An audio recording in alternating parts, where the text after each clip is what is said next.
अस्सलाम वालेकुम जी, this is वकार है आपको डिजिटल प्लेटफॉर्म सब्सक्राइब करें, लाइक करें, शेयर करें, शुक्रिया।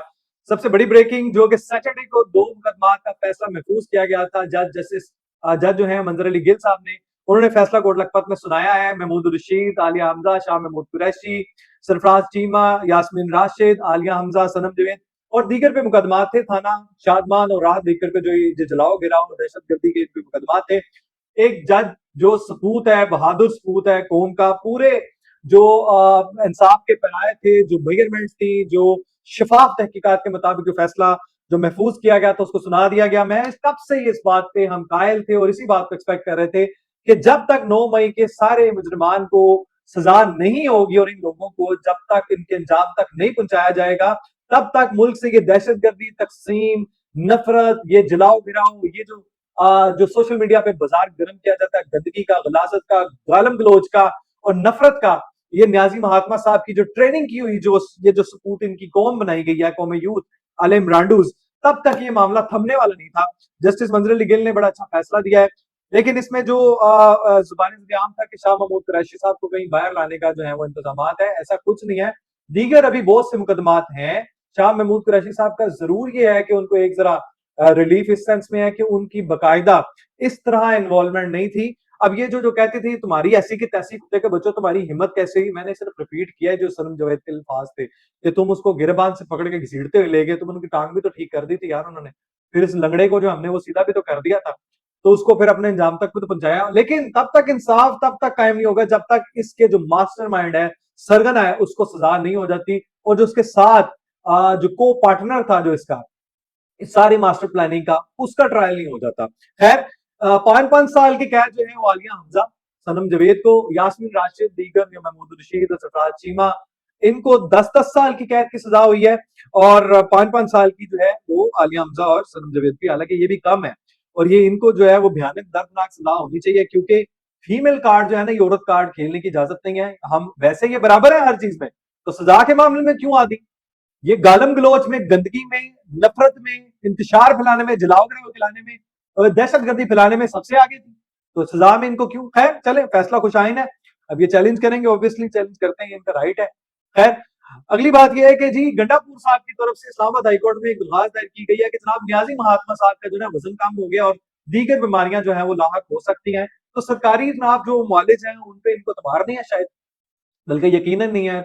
और जो रिपोर्टेडली अभी खबर है कि वो कहते हैं कि जनाब शौकत खान कैंसर अस्पताल से बकायदा जो है ना वो पूरी कमेटी बनाई, जो न्याजी महात्मा साहब का हर महीने जो है वो चेकअप किया जाए और उनको प्रॉपर जो है वो सारी फैसिलिटी दी जाए। वही उनके लिए घर चले जाए, फिर उनको जनाब काफी सारा कुछ दे देते, जेल खत्म कर देते हैं। तो फिर जो मर्जी मुजरिमानों ने जो किया है, इन्होंने जो इन्होंने 9 मई किया है, 26 नवंबर किया है, जो मास्टरमाइंड है, ये सारी गंदगी गलाजत जो इन्होंने किया है, तो फिर छोड़ देते हैं, माफ कर देते हैं। मतलब आपके मुताबिक हमने क्या है कि चलना है, ऐसा नहीं है, सारी फैसिलिटीज मौजूद है, बल्कि जो बेचारे दूसरों जो कैदी हैं, बेचारे तो नहीं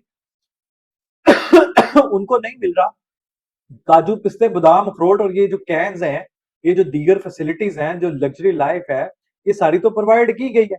वो कहते हैं जी मैं फिट हूं, मतलब इनकी आपस में जुबानें भी साझी नहीं है, ये कहते हैं ना प्यो पुत्र नहीं रल रहे, इनका भी वही मामला है। एक तरफ कहते हैं जी बड़ा फिट है, वो बड़ा खुश है, फलां है, उसको कोई फर्क नहीं पड़ता, दूसरे कहते हैं वजन कम हो गया, वो कहता है मैंने वजन कम किया जिम से, ये कहते हैं जनाब नहीं खा के, बीमारियों की वजह से।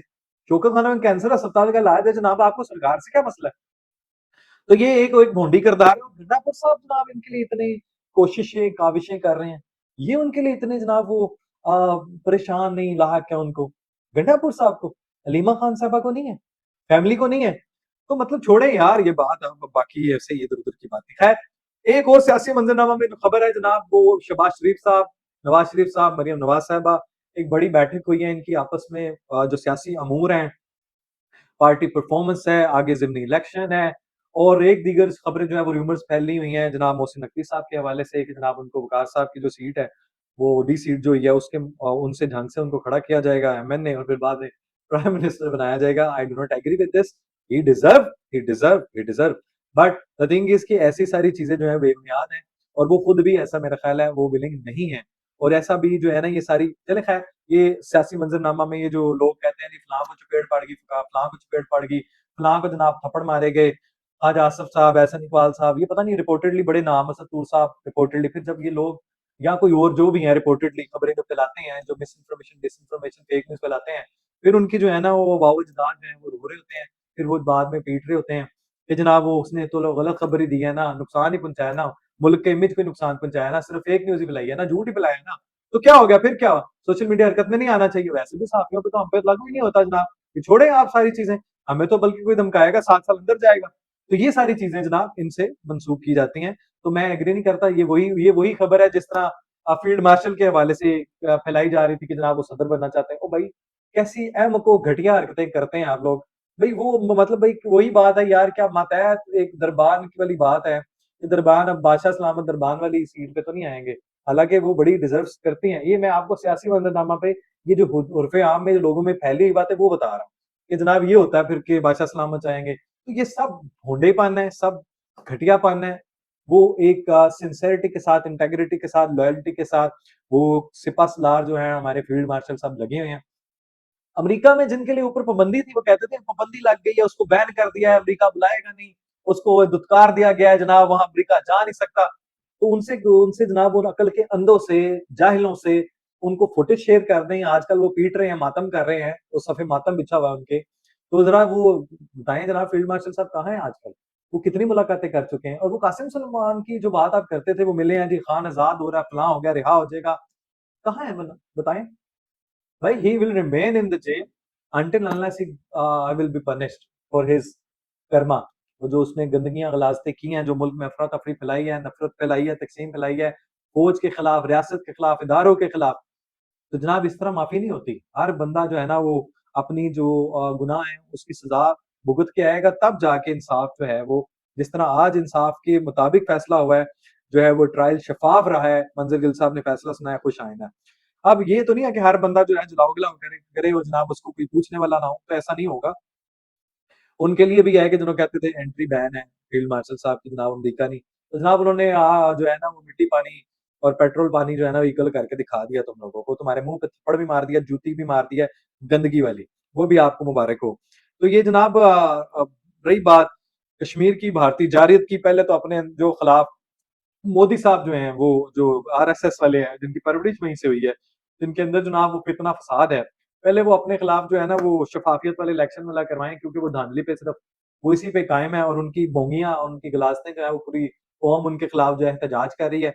हाँ, एहतजाज से याद आया, 14 अगस्त को कौम ने आज़ादी मनानी है और खुशियाँ मनानी है, और पूरी जो है भरपूर हमने जो बयानुल मसरूफ़ वो हमारी फ़तह हुई है और जो मार्का हक़ पे हमने फ़तह हासिल किया है, पूरी कौम ने वो सेलिब्रेट करना है। लेकिन पीटीआई ने एहतजाज करना है। मतलब कोई कौमियत परस्त यार, कोई नेशनलिस्ट जो है, वो जो मुल्क के साथ वफादार है, मुहिब्बे वतन है, कैन यू इमेजिन कि वो कभी ये भी सोच सकता है कि मैं एहतजाज 14 अगस्त को करूँ? मतलब यार इनकी ज़हनियत चेक करें, इनकी ग़िलाज़तें चेक करें, इनकी जो दर्जा इनका चेक करें, ये बिलो द बेल्ट कितने जा चुके हैं, ये नफ़रत में जनाब वो कितने अंधे हो चुके हैं, ये 14 अगस्त को एहतजाज करेंगे, उन्होंने भी फिर आपका भरपूर इंतज़ाम किया हुआ है। कानून अपना रास्ता लेगा और फिर आपकी जो भरपूर जनाब वो आपकी ठुकाई होगी, क्योंकि कानून जो है वो माफ़ नहीं करेगा। रायट्स करेंगे, दंगे करेंगे, फ़साद करेंगे, जलाओ-घराओ करेंगे, यही फैसले आएँगे। इसी तरह आपसे निपटा जाएगा। चाहे वो कोई भी हो, किसी पार्टी से भी हो, कोई भी शहरी हो, उसके लिए यही अंजाम होना चाहिए कि अगर वो दंगे करता है, फसाद करता है 14 अगस्त को यार, मतलब कैसे यार, ये कैसे कर लेते हैं यार आप लोग, मतलब हैरानगी है। अब वो देखे ना, चले आपका भी फिर वही पैटर्न है जो आपने ट्रेन वाला हादसा जो है जाफर एक्सप्रेस की जो 6 बोगियां रेडी ट्रैक हुई, वो जो धमाका किया गया, वो तो दहशतगर्द है, फितौन खारिज है। आपका भी वही मेंटालिटी है, आपकी भी वही सोच है, आपके भी वही इकदामात है, आपकी भी वही एक्सप्रेशन है, वही आपके इकदामात है, वही आपकी वर्डिंग है, वही आपकी स्ट्रेटेजी है। तो इस तरह नहीं चलेगा। अकलियतों का तहफ़्फ़ुज़ जो है, उनको हर तरह की सियासी, समाजी और मुआशी हर तरह की आज़ादी हासिल है।